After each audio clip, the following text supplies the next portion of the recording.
Hey folks, what's up? Uh, Materialism and New Ageism, I consider them to be two sides of the same coin. Now, what I mean by materialism? Well, hardcore materialists like consider uh, James Randi, prominent, well-known skeptic, uh, Darren Brown, Richard Dawkins, and in on YouTube you might have come across Thunderfoot and Aaron Ra and dark matter and the likes. These are the what I call hardcore materialists. In other words, they, at least on the outside, deny any form of spirituality whatsoever. They don't believe in the spirit, but they don't believe in the supernatural at all, or so they say. Now, the strange thing though is that both Darren Brown and James Randi, two of the most prominent skeptics on this planet that I've come across, happen to coincidentally be homosexuals.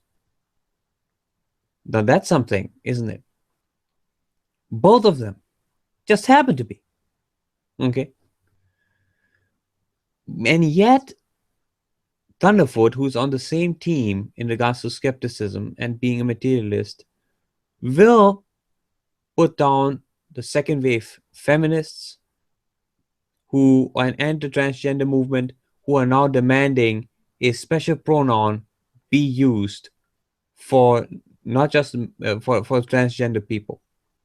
They have their own unique pronoun, and everyone needs to address them by that. Otherwise, they could be fined. So Thunderfoot is strongly against that, and Thunderfoot has made many videos against feminists as well. The second wave I'm talking about. So whilst I agree with him on that, reason and logic being Christian traits, mind you, he is on one hand still holding on to those Christian traits, but then on the other side, he's also using it against Christianity with his pseudoscience of evolution and what have you, because it's unreasonable really to believe in evolution. So the devil has really played a very um, sophisticated game here.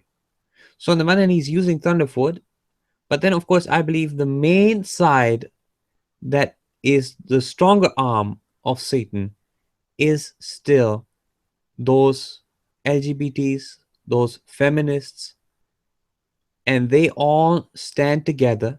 And you can package Islam in there too. That's why you see the feminists protect Islam. Thunderfoot seems to go against it. He seems to have those conservative values in him still. Same with Bill Maher, that they seem to go, but the rest of them, the homosexuals, the feminists, and all those, they seem to protect Islam and the Muslims as well. And they are the stronger arm because they are the ones who will be united in the end to form the New World Order, I believe. The satanic New World Order will have no place even for people like Thunderfoot. Because if you have even the slightest bit of Christian trait, reason, logic, and some common sense, if that remains in you, there's no place. Materialism, of course, had its place for a while. Lucifer wanted to get people out of Christianity, and he knew that some people could only be effectively gotten out of Christianity through materialistic thought. That's why he brought in evolution. But then he knew also that people had a tendency to believe in the supernatural. And people have witnessed so many accounts of the supernatural that it is almost undeniable for any human being at one point or another to believe in the spirit world. Satan knew this too. So he wanted to get them back towards that after having cleared them from Christian values. You see, so he played a very, very sophisticated game there. I mean, I wish some of these atheists, they were just able to see through it and come to Christ, right? There's always our hope as Christians. But I today want to expose this. I want to expose this New Age cult because I believe the New Age cult is even much more dangerous. Now, mind you, the New Agers don't have a problem with evolution either. Don't think New Age spiritualism, they combine evolution. And so did I when I was still a Quran only Muslim. I came to a point when I united spirituality together with evolution. That's when it becomes like a sort of theistic evolution. But the Luciferians will replace that, of course, with Luciferian evolution. So that when the Antichrist comes, he will say, well, yes, evolution is true. And I am the one who controlled evolution. Right? And that's why you see all this. Look at these wonderful things. Sometimes it's good and sometimes it's not so good. And I had my purpose for that. See, he's mixing it. He's not all perverting it. He'll be all perverting it. So it's not no longer due to the fall, right? That these bad things happen. But no, those bad things originated. It means they were ontologically really created that way. Animals were really created by that Antichrist would claim that he really created those animals to devour other animals, which we know in our heart of hearts that that cannot be. And this is exactly what the Bible teaches, that we were all vegetarians, even the animals. There was no eating of other animals. And this is the problem. Islam, for example, is such a religion that teaches, quote unquote, religion, that it's okay for Allah to have created animals to eat other animals. And that's why it's a Luciferian ideology. And this is exactly in line with what Lucifer wants. He wants us to think that now we are becoming vegetarians. He has it in reverse. That's why you see all these vegetarian cults now popping up, these spiritualist cults. Not that not being a vegetarian is a bad thing in and of itself, but the intention of by which it is approached. If you have this thinking that, oh, look at this, through evolution we were created meat eaters, we were savage, and now we are learning, we are evolving and becoming vegetarians. That's Luciferian thought right there. That is Luciferian thought. And this is exactly what the New Age spiritualism is doing. They're also saying the spirit also evolves. No, spirit didn't evolve. People out there, spirit didn't evolve. Spirit was created by God perfectly in the beginning. The spirit corrupted itself by its false choices, yes. Free will, that is. God didn't predestine that either. That's another trick or lie from the devil, to say that God predestined spirits to make wrong choices. No. You see how this is all related? So, with that being said, I'm going to hand over to my brother Pillbox for a moment. Yeah, brother Pillbox, give us some of your insight into the issue about New Age or materialism. Well, it's kind of it's one of those things where it's going to be subjective to that particular person, but I kind of skip over all of it the way I look at it, and I think that actually the materialists are still begging for supernatural instances, and it's part of their belief system. They actually believe in supernatural claims. They're making supernatural claims, but they don't realize it. They're calling it Big Bang and abiogenesis and evolution, but all of those are actually all supernatural. So it's kind of interesting because when you think about it, there's a psychological gap, because something that is not natural is supernatural. So abiogenesis is not natural, or evolution, or Big Bang, or all these atheistic paradigms, all the naturalistic ideas, their belief systems are still all supernatural. Everybody. So there's no way around that. And that's one of the biggest misconceptions in belief systems. The atheist's job is to get away from that, but they are forced to accept supernatural causes in a completely different way. It's a mindset, just like anything else. Two people can have the exact same pieces of evidence and believe polar opposite things.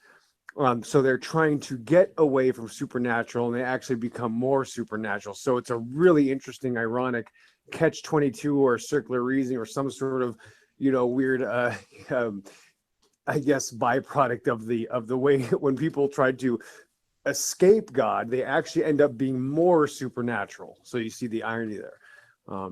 So that I think it's just it all has to do with pride anyway. Every problem that anybody's ever had that they probably caused is most likely attributed to pride anyway. I just don't think there's any mysteries anymore about this kind of stuff. People are prideful. They want to believe what they want to believe. And these materialists are actually the biggest group of supernaturalists, if you think about it. That's my claim. Oh, okay, interesting. Yeah, they fall back. That's true. Even the hardcore materialists, they become inconsistent and they fall back on the supernatural. And like I said, it's ultimately with the New Age spiritualists, they are a combination actually of materialism and they use it in a or not maybe I can say a combination, but it's they combine uh, what is pseudoscience already with their spiritualism to make it even more, because they want to win over even those hardcore material atheists, of course, on their side. You know, Lucifer wants to get them all together, okay, or the Luciferians. They want to make a whole new world order and a new world religion. So it's not that it's going to be religion free, you see, as the hardcore atheists wanted. That kind of, I think, mentality is not going to win. We had that in the past. Of course, it was a disaster. Lucifer laughed, he had fun, but now he's on to something different. Now the master scheme, the master plan of his is about to come to pass. And that is the new world religion, a one world religion. Now, Pillbox, what do you think? How would that one world religion look like? What elements would be in there? Probably gold and silver. What do you think? Yeah, sure. Okay, those are some things. But like, I meant the like the rules and regulations, the rituals and stuff. That's more what I was talking about. I don't know. I look at the Catholic Church, and that's all I can think about. Anytime you say one world religion, all I can think of, I could just Catholics come to mind, and it's a satanic doctrine. It's completely antichrist. So it's obviously, and it's also using Christ. So it's the most blasphemous, um, evil religion ever, or whatever group, because they're using Jesus Christ for their actions and their justifications. So how much worse could it be? Plus, look at all the sick perverts in the church that do so many things, and they're covered up even by the United States government, of course, hand in hand. I mean, that's anytime you say world, some sort of one world religion, I all I do is think of Catholics. I can't help myself. I don't, that's the way I look Okay. at it. So I don't Well, know. yeah, but the problem with that, the reason why I can't see it that way is because the Catholics, they still have um, the essentials. I mean, they believe in the death, burial, and resurrection. They believe in Christ being God, even, which is the main, I mean, the main, one of the main essentials. And they believe in the virgin birth and all of that. Unless that gets taken away, the Catholic Church cannot really be the one world religion. Well, So, that's not. But unless, hold on, but think about this though. Wait a minute. That can't be true, because everybody knows that if there is a Christian that's ever going to hear this conversation, especially the intelligent ones that we know closely, Johnny, they're going to tell you that we have some Catholic examples in the G plus community, and there's one in particular that is literally, pretty much anti-Bible. So you know what I mean. So think about there, and they're a lot of evolutionists. They're a big proponent on all these ideas of they combine all the naturalistic ideas with, their own paradigm. So just think of these Catholics that literally go around parading evolution, and they attack Christians. You know what I mean? That's a Catholic. yeah, but then again, we have from the Reformed side. I know, I think we're talking about another person who says, for example, that homosexuality, in except in a ritualistic context, as it was done, is not really a problem, and he also believes in a form of theistic evolution. So we have that on both sides. We have that even amongst here in Germany, for example, the Lutherans. Now, the official Lutheran Church, they have no problem with accepting evolution. So I think that's a phenomenon that exists amongst all denominations, and the reverse is also true. We have conservatives among Catholics, like we have Robertson Jennings, for example. He completely despises evolution, and he's also a geocentrist. Now, he's not yet a flat earther, but he's both a geocentrist and he also denies evolution vehemently. He's a traditional Catholic. So these things exist in all the denominations. I don't think we can really say that, therefore, Catholicism in and of itself um, is the worst or is the most antichrist system. There are other systems that, for example, of course, we have the synagogue of Satan. We have certain people amongst the Jews, not all of them by any means. There are many Jewish people who are seeking for the truth, and under the grace of God, they will eventually come to Christ Jesus. But there are other Jewish people who have sided with the devil, Unfortunately, they have made that choice and they have become part of the synagogue of Satan, and they directly serve the devil. And I believe that's where the core of all the evil lies. Remember, Pillbox, when I made that hangout about the Talmud and all the filth? That is the core, the source, even of the Islamic sources. That's where the Muslims, that's where Muhammad basically he constructed his filth upon. That's where he got his inspiration from. It is the Talmud that is, I think, the source of all evil, specifically the Babylonian Talmud. And this is, of course, the Catholics also have taken stuff from the Talmud. That's possible, but that's why maybe they engaged in pedophilia, because they learned it from that specific rabbinic sect. And therefore, some priests took that on and said, okay, we also will become part of this Luciferian group. But those just exist in every, I think you will find them in other churches as well. You will find them everywhere because they have learned well from their masters, which is the synagogue of Satan.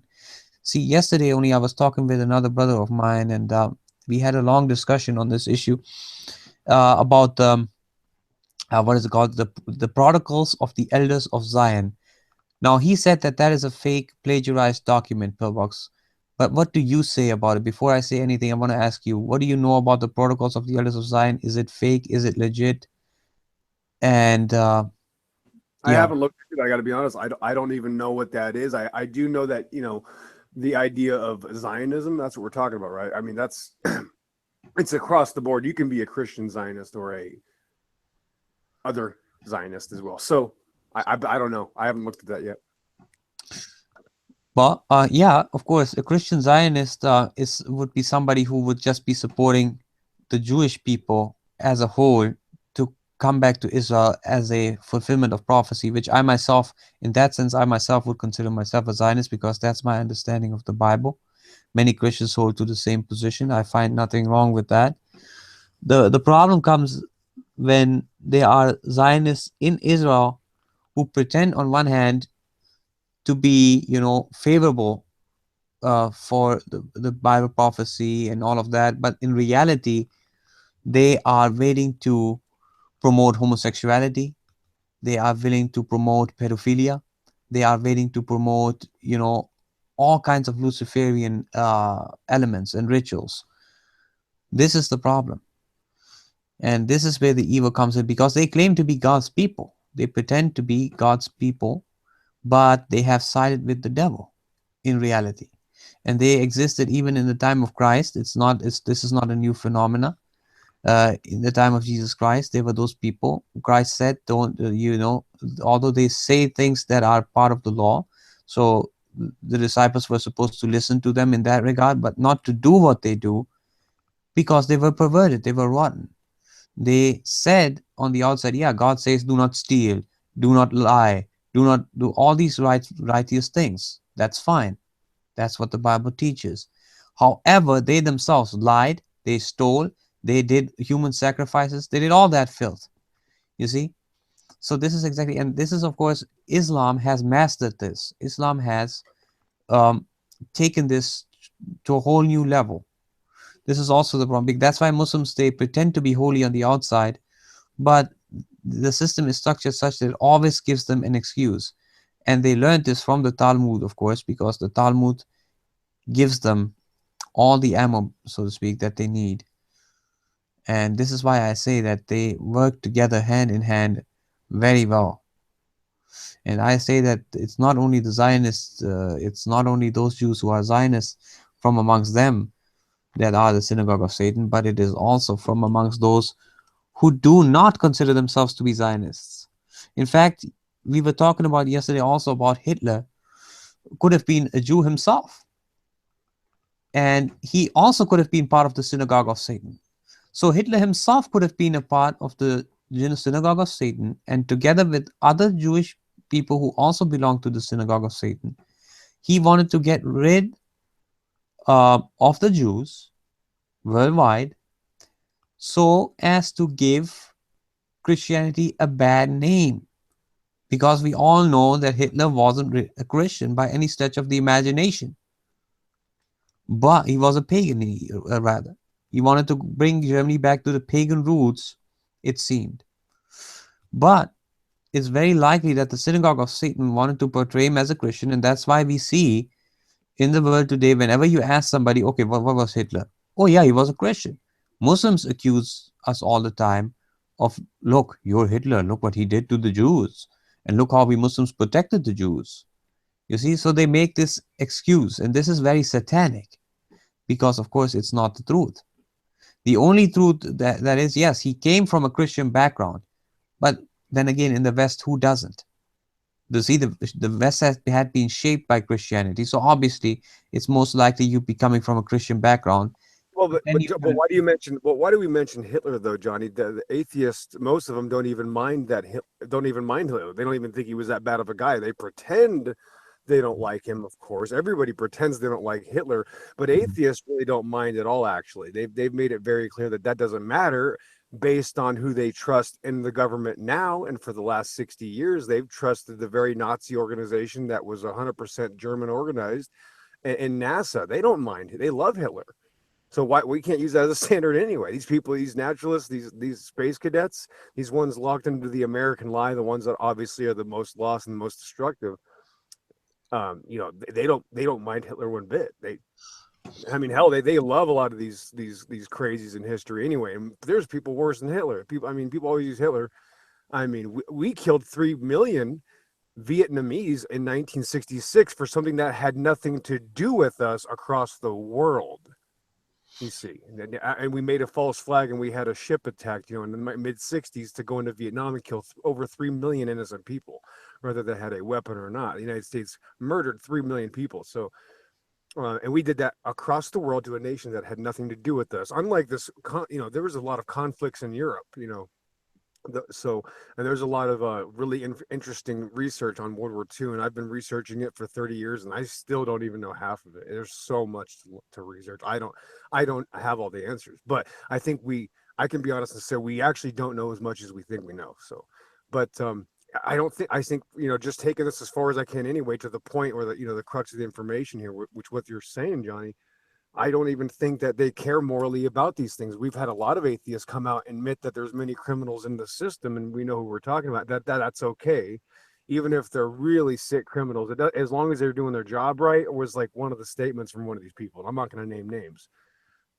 So there's a lot of that's why I think it's really hard when the time's coming and time's getting shorter. There's a point where I think you even to discuss the materialism. If somebody wants to be a materialist anyway, and they even think that claim works, and they're backwards because they actually are supernatural in a belief, we can't help them anyway. You know what I mean? Like, you might as well just tell them, hey, you're gonna have to find out this yourself anyway. I certainly can't help you. You're supposed to ask yourself these things. yeah, well, no, I agree with you there. They pretend to on the outside, of course. Every atheist, if you ask them first, I mean, every atheist who's smart at least will say, "Well, yeah, of course, I despise Hitler. Hitler was disgusting." But yeah, I mean, behind closed doors, I believe many of those atheists will actually love and celebrate what Hitler did and the racist attitude, because white supremacy is another thing. I think we should also make another hangout sometime about white supremacy. Um, I wish our brother Akeem was there. I think he would have a lot to say about that. But I think you know quite a bit about that as well. You see, white supremacy um, is something that I had neglected, I think, for quite a while. But now I'm coming back to it because obviously I can't ignore it either. It is something that is very significant. It is something that has plagued the West for a long time. And it's nothing. See, people often what they do now is they try to use reverse psychology. Now, people, when we say that there used to be white supremacy, now they accuse us of being the racists. Now, the black people are the racists because they try to label the white men. The problem, though, is it's not the white people who are white in and of itself that are evil. They can make choices. They have the free will to either become bad or good, just like anybody else. Under the grace of God, they can do the right thing.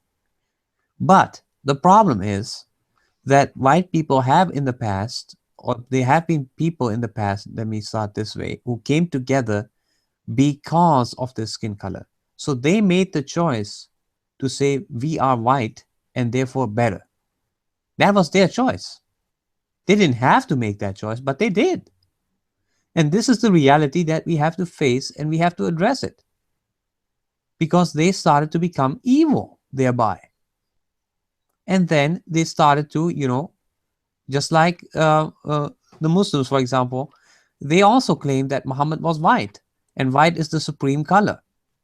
And to this day, we find this even in my family there in Pakistan. They always want to bleach their skin. They always want to look more white because they also have this mentality in them that white, since our prophet was white, we must also strive to be white. Black is no good. Black color is shows that Allah is displeased with you. And this is of course a hidden fact. This isn't, they don't say that in the open. In the open they pretend the same way like the atheists. Oh, no, no, no, no, no, no, no, no, we are not racist. In fact, Muhammad said you should never be racist. See, it's all a lie. It's all propaganda. And the same thing in the West. So we need to expose these things as well. We need to tackle head on white supremacy. And I would like to ask you, Brother Pillbox, how is it now with white supremacy in the United States? Has it gone down? Has it gone up? Has it stayed the same? And what is the impact of it currently?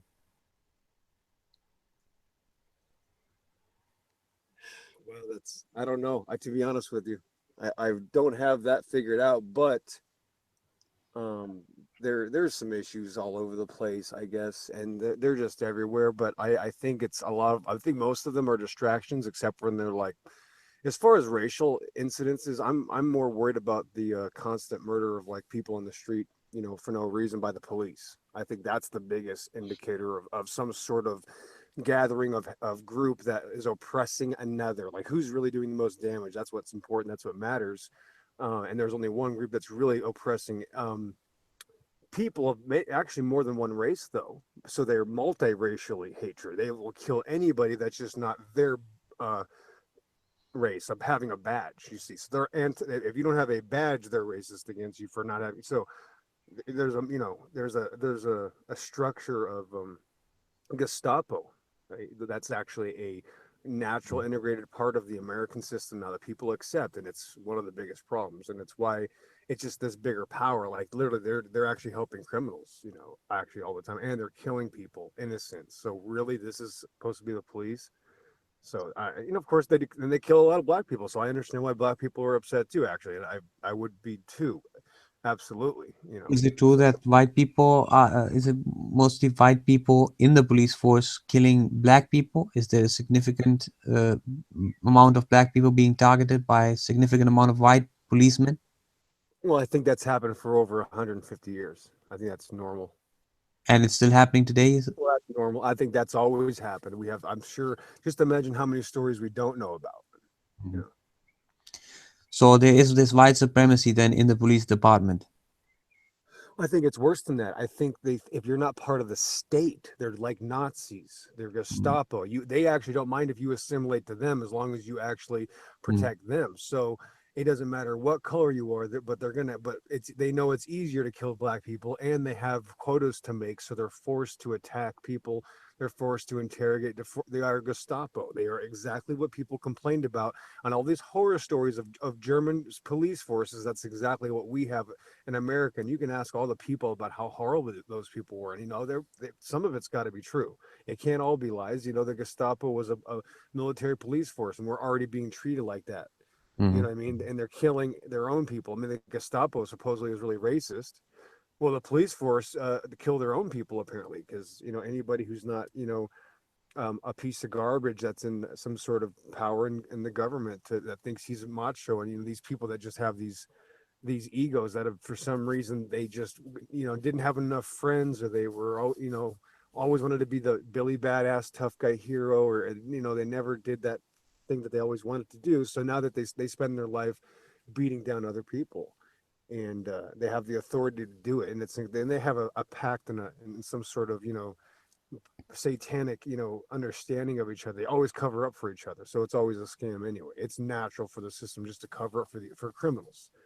It's really an out in the open kind of system too. You can't. Well, is it a conspiracy? No, they're all criminals. It's not a conspiracy. You don't have to be a conspiracy when they're all committing crimes. No, they just go along with protecting criminals. That's how the system works. So definitely could be a white problem though. Yeah, I would say white America is definitely guilty of not looking at things honestly and not being skeptical of their government. A lot of white Americans have that problem more than a lot of people. So if you're going to demographic, yeah, I mean, there's a lot. It's a big issue, um, but it's the people that don't think they're racist. Well, you're worried about borders, then you got a problem because borders. Come on, things like that. Stupid, ridiculous things in America when people think like Mexicans are bad or something. White Americans.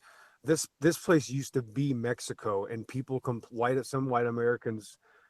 I mean, I'd like to hear some liberal atheists or whatever. I'd like to hear their opinion on that when they because they probably look for that stuff. They want to see. I'm curious if that's common. It probably is. Is that these white Americans complain about Mexicans coming back to their homeland for work? That's insane, right? Think about that. Why would you really want to hate these people? They're not taking your property. Your property has nothing to do with theirs. Guaranteed. You already, you know what I mean? It's really weird. So Yeah, that's with one of the biggest. Mexicans, Yeah, I that's one of think the biggest problem America has. So yeah, I you're think right. the very There is a white problem. See, but isn't that's it where we're so, at. bro, brother? Isn't it so that the Mexicans, they are many of them are said to be criminals and they attack people and they smuggle drugs into the country?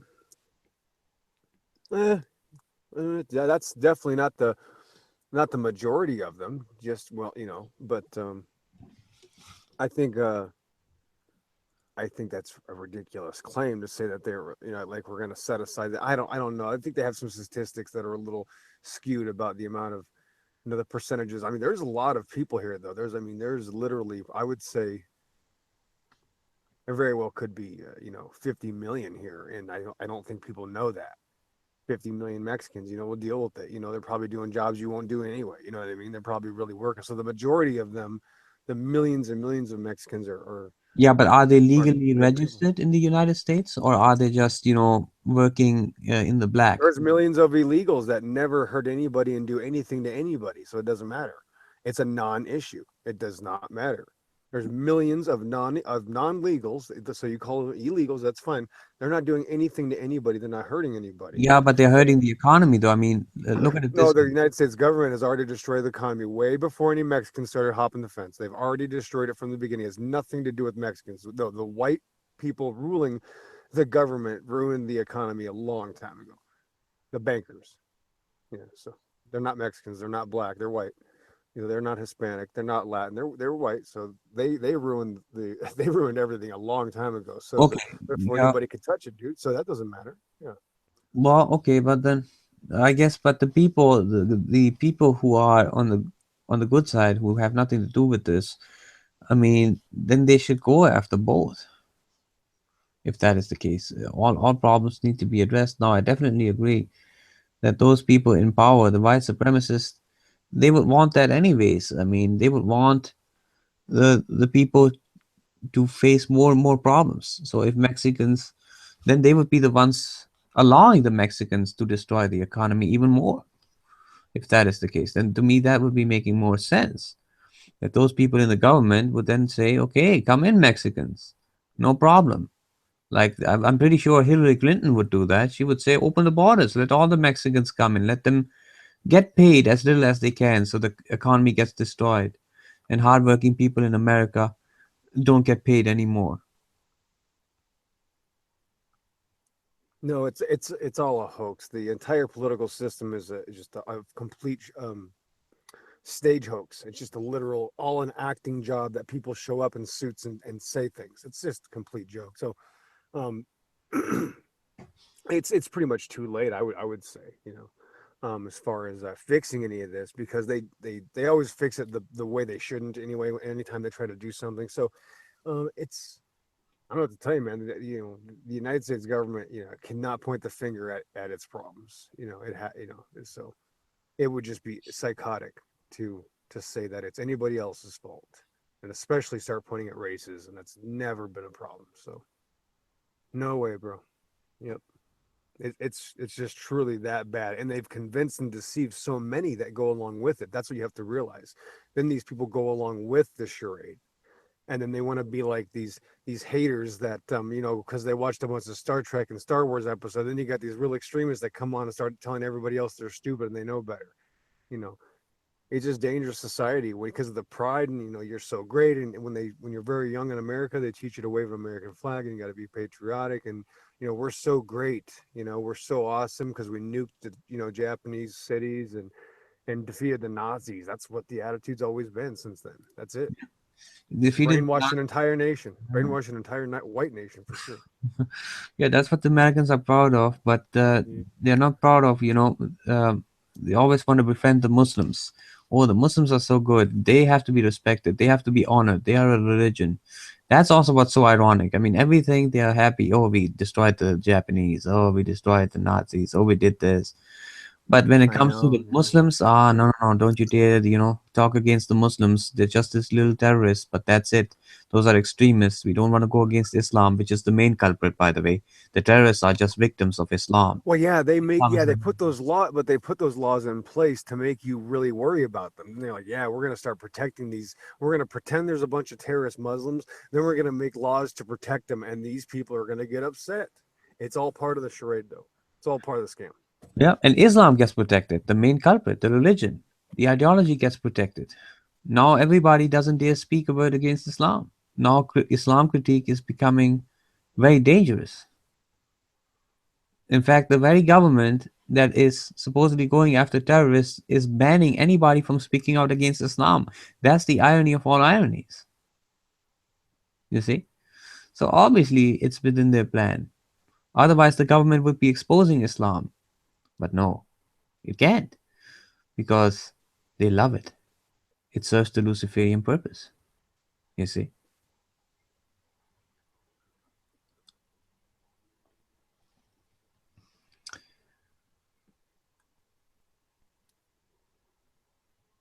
Yeah.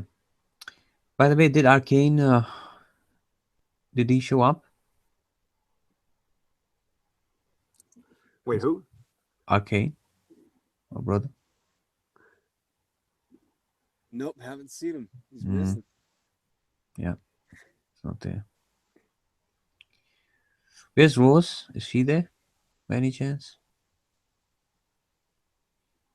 Nope, she's missing. She's probably asleep. Oh,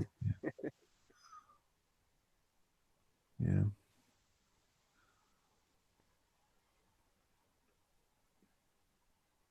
Yeah, because this is also her topic. I think she would have a lot, quite a bit to say about the all the spiritualism stuff, the New Age. Yeah, it's a crazy world, man. I don't really get too into it because I think it's just gonna man, it just gets in the way of things. But yeah, there's a deception, and it's like anybody that has any they'll get promoted or something at a job, and they'll get a high paying job, and it's you can always meet these people that work in banks and stuff. They're in a delusional mindset, and they're walking around you. Oh, there's zombies all over the place. Millions of people that are just completely just oblivious to what's going on at all, and that's the part of the Great Deception. So it's all the Great Deception. It's literally this entire thing is a scam. It's a satanic scam, and atheists are actually the biggest victims of it because they fell for it. Most atheists, there are some very skeptical atheists, though God bless them, and there are some honest atheists too. So God bless those too. But as a whole, as a majority, they don't look at it honestly. But there are some atheists out there that do look at it honestly in a sense. But Mm, I think that's why there's a point where they don't want to talk about it anymore because they're kind of like it gets they don't want to be, it's gonna, you know what I mean? Like just some people just don't want to talk about certain subjects. So some atheists, obviously, you can't ask them all these pertinent questions because it's mm, always going to cause an argument. And you mm, see on these hangouts all the time when you got people grilling atheists, like, well, can you explain this idea of substance and thought and reasoning of psychological? And he just always goes after people. You see these Christians that are that attack atheists, which you're not supposed to do. Why do you attack atheists unless they do something to you personally? You shouldn't just go Mm. into a room and be like, "Hey, all you atheists, can you start doing this?" I mean, no. If somebody wants to talk about Mm. evolution or something and brings up the subject, that's fine. But when you approach people like, it's just the way that people approach you and me about certain subjects, especially these globe heads, and there's millions of them. Mm. They are always very antagonistic and throwing hate, and people get mad at me because I return it. They do it to me, and then of course they try to act like I did it first. Of course I always start everything. So, um, and you can never explain your way out of it. And everybody that hates me is gonna say, "Oh, he's full of shit. He did start it." And everybody who likes me is gonna say, "Oh, look, they lied about him again." Or Mm. this is bullshit as usual. It's that simple. Whatever you believe, whatever you want to believe, Johnny. These people want to trust their government, that their family told them how great we are because we nuked the Japs and everything, because we're so great and we went to the moon. So the moon thing is real big there psychologically. So that's part of the great deception. So and you tie it all together. It's this massive puzzle piece. Massive many puzzle pieces. It's just there's thousands of pieces, and you just look at the big time. Wow, okay, that's big. That's big. Okay, I don't know, but definitely the flat Earth community woke up in the last couple of years, and there's a bunch of honest people out there that have realized their plane of existence is completely different than what they thought, and it's actually so much bigger and more impressive now. And it's changed so many lives. It's got to be. That's why I kind of talk about that subject so much, because it helps so many people fill in all these other gaps that they're missing, and you hear so many great testimonies, especially about these atheists that are literally reading the Bible now. They literally skip all these other things, Johnny. They skip materialism. You know what I mean? Mm-hmm. And Oh, that's great. they just go right to the Bible because they know they've always wondered and actually wanted to give. A lot of these people wanted to give it a chance, but like, nah, it sounds stupid. It says this, or you know, Mm. oh, I hate the Bible because it's not fair or something. Um, yeah, but there's people out there that will still, wake up to the truth, and actually they'll let you read it to them. But now that they Right. know that they're on a flat Earth, they don't have to be. It doesn't not like they're all Christians, but Mm. it's a big thing. So Well, yeah, that's awesome if that's so. I mean, that's the thing. If those atheists are now waking up because they are realizing that they've been lied to something as significant as the shape of the earth, seeing that it's in line with what the Bible teaches, and thereby accepting Christ eventually, hopefully, as the Lord and Savior and God manifest in the flesh, right? This is how it all ties together. See, and this is where many Christians, they don't see the connection. They think, you know, that what we are doing here is just a waste of time, that it will not serve much of a purpose. But I tend to disagree. I say it all has its purpose, and it eventually the truth will lead people to Christ. And of course, they have to hear the gospel message. That's the first. That's the center message of the gospel. But many Christians also forget that the gospel is more than that. Mark, Matthew, Luke, and John, they are all called the gospels. They are not all called the gospels for no reason. If only the death, burial, and resurrection was to be the gospel or part of the gospel, then all those books would ever have is just that. But no, we obviously talks about the incarnation. It talks about how the Old Testament prophesied and pointed to Christ. It talks about the attitude that Christ showed towards the poor and towards the Pharisees. It is all in there. And then it also, when it says obey the gospel, what does that mean?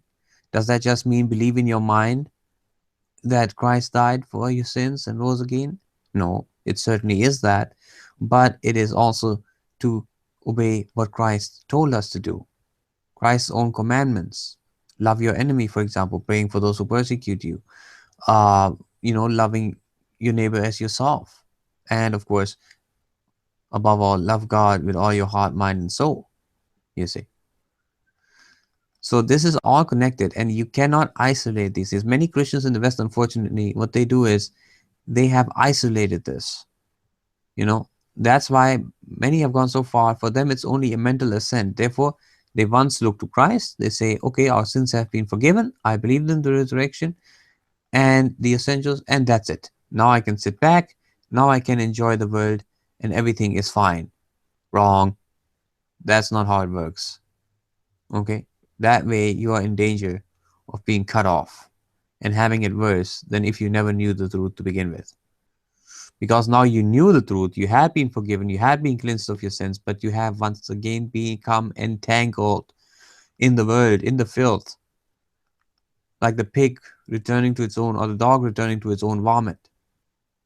You see, the pig wallowing in the mud once again. That is how it is described. And it's a very dangerous thing for a Christian to do that. That's why Christians also must always be on their guard, not to backslide. Okay? Stay on the right path, stay in the Spirit, walk in the Spirit. That's what's important for Christians. It's also important for Christians to rebuke each other should another Christian get out of. In fact, more emphasis needs to be placed on a Christian brother or sister rather than the outsiders. I myself have made this mistake that I used to attack the atheists a lot. But no, the Bible actually teaches that we are not to so much judge the outsiders, them, because they are not yet in Christ anyways. But those who are, or those who claim to be in Christ, they are to be, held to a higher standard, you see, because we are to be the light or the salt of the earth. So that is very important. That is something that many Christians unfortunately had neglected. But hopefully that will change. So yeah, anything else you wanted to add, brother?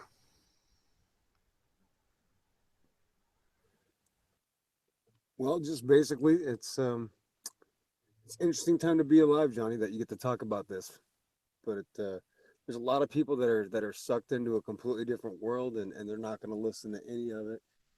Um, it's interesting times right now because a lot of people are waking up, and a lot of people are still scoffing, and it's hard though because sometimes you want to talk to these people that scoff, but right away they're going to get defensive and not be able to back any claims, or they're just going to just go off of their brainwashing, so there's no point. Yeah, unfortunately. Yeah, it's a sad thing.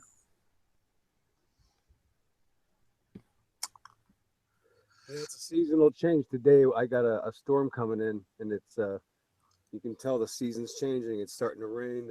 I got lightning over here for the last 30 minutes. It's beautiful, but there's a seasonal change coming. It should be interesting. Yeah, who knows how crazy this year is going to get. We're already halfway through the year. Yeah. We are halfway through 2016. You have any idea how fast your life is going for you? People have no idea how fast we are in 2017. Will be here in 6 months. Yeah, exactly. Time flies sometimes. And the world is flat. Mhm. You know what I mean? It's just like you. This is a future that you never thought would be real. It's just the absolute Right. insanity what it's turned into, and the fact that the paradigm shift is so strong, and you just feel bad for people that can't wake up to that one thing. This is the one thing you want them to figure out. It's like, oh man, if I could just get this person to see this, but no, it's just a really tough time. People want to party though. That's the thing. You got like Tanya Galaxy. She just loves a party, and God bless her. She just likes to have fun. I can't blame her. I like to do that stuff too, but I can't anymore. But that's her thing. So I guess you can't stop her. But she wanted to Well, but become an there's a lot of atheist. things we can actually. Let me tell you this in a moment because I see, oh, my sister Rose is there. Hey, sister, come in. We were waiting for you. Yeah, tell her she's late. My gosh, Yeah, where you been? Come on. yeah. Yeah. So, So people want to party. That's what I'm saying. Like yeah, people want to I be able was to saying, gather in the rooms and party, bro. That's what they want to do. the thing is, brother, I think there's a solution for that. You see, Christians can do a lot of things. You see, Christians can, we can engage in many different kind of sports. It doesn't have to be the blood sport. It doesn't have to be the violent type. But Christians can have a lot of fun amongst themselves. They can ride a bike through the jungle. They can drive cars. They can do this and that. Of course, taking safety measures. That's to take care of our bodies. But we can have a lot of fun as well amongst ourselves. What is a party? I mean, imagine you in a party, you get drunk, you lose your senses, then you're sick. Well, how about you go and drive at a rally? Have some fun with some cars, man, some acceleration here and there. I think that would be much more fun than any party you can imagine. You don't need that stuff. See, this is how the devil deceives people. The devil makes people think the only way you can have fun is you get drunk at a party. That's a joke. That's nothing. That is not even 10% of the fun that you can have with a, let's say, a bike ride through the mountains. That's way more fun than that. So maybe this way we can get those atheists, like you said, Tony, a galaxy, or I think she's not even an atheist. She's more like an agnostic or something. You can get it out of that by giving her something that she enjoys and can be much more, can make her much more happy. She can have much more fun. At the same time, she wouldn't be destroying or ruining her body either. And she would then be solid in Christ once again. You see, provided that she was, or she comes to Christ now. You see, brother? I think that is one solution. You don't need to party as a Christian, at least not in that sense, as atheists usually or non-believers engage in a party. There is a lot more things that are much more fun than that.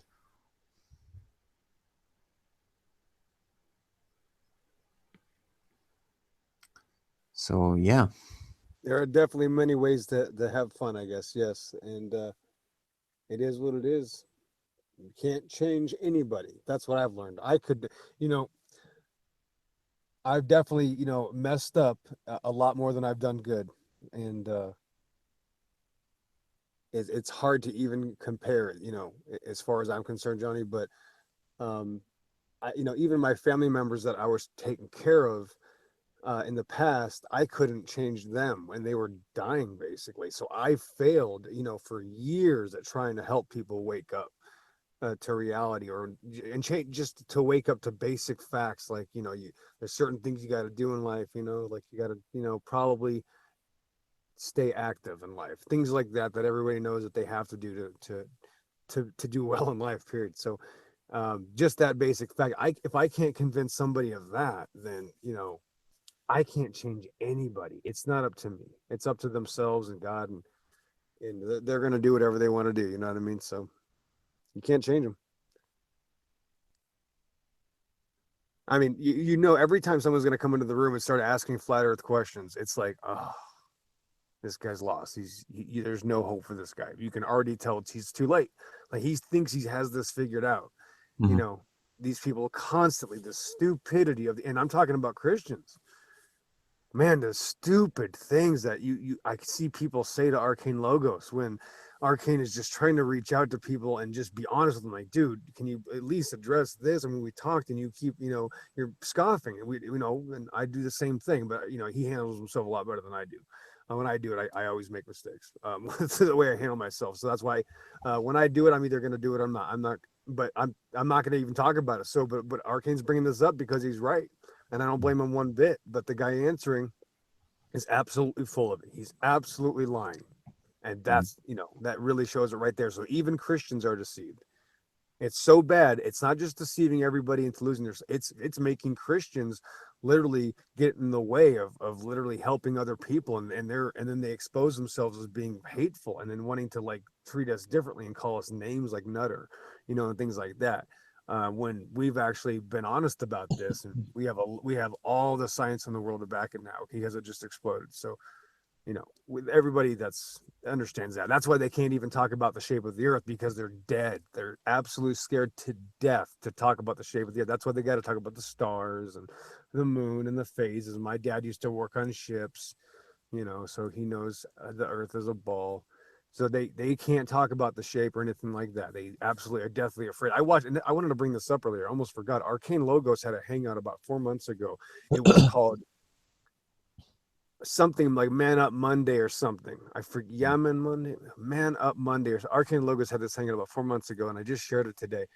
It's pretty impressive. The whole thing is very enlightening. It's like 3 or 4 hours or something. I can't remember, but it was a conversation between Arcane Logos, um, and Hogtie Champ, I believe, was there, and then there was some there's some couple of jerks. Sure, I got to be honest with you. Hogtie did really good and was actually very polite, and I was impressed. I guess because I always jumped down his throat, I didn't know he could actually hold a conversation like that. So I was actually really impressed with this atheist Hogtie champ. I think you met him once, Zonnie. He was Yeah. actually very, and this is a hangout I missed 4 months ago. But I was really impressed that Hogtie was actually able to have a conversation and was being good. I don't know how to describe it, Johnny. He was just being well behaved as an atheist. I was very impressed, and it was a great conversation. You had a lot of trolls though coming in and out, and some really weird weirdos would show up. Mm. I'm not going to name any names. You had some weird people saying really weird things, and but it was a great hangout. And they get into the flat Earth, and I haven't. I'm only 40 minutes in. I did it Quentin Tarantino style, when you watch it halfway through first, then you watch the beginning. So I'm only about 40 minutes into the beginning now. So I'm still listening to it. I'm going to finish it later. It was absolutely very enlightening because it was the first conversation I believe on G Plus about this topic. Actually, people sitting down and talking about it with atheists and a Christian talking about it. Yeah. But here's what's crazy is that I've never seen it. I mean, I didn't even see that video, but there's no part two. Like they literally cut it off saying we're going to have another conversation about this. Yeah, great idea. Okay, good. Good that we agree to disagree. It ended peacefully with Arcane and Hogtie, and it was just I was impressed. I was like, oh my god, I've never heard this kind of conversation on here. And of course, so Hogtie was a little bit, he was a little flabbergasted though because he wasn't ready for the he didn't know that Arcane was going to have all these answers and scientific facts. So he was like, holy moly. Uh, you could tell like he wasn't ready to continue to talk about it. He's like, yeah, we're going to have a part two later, Hmm. right?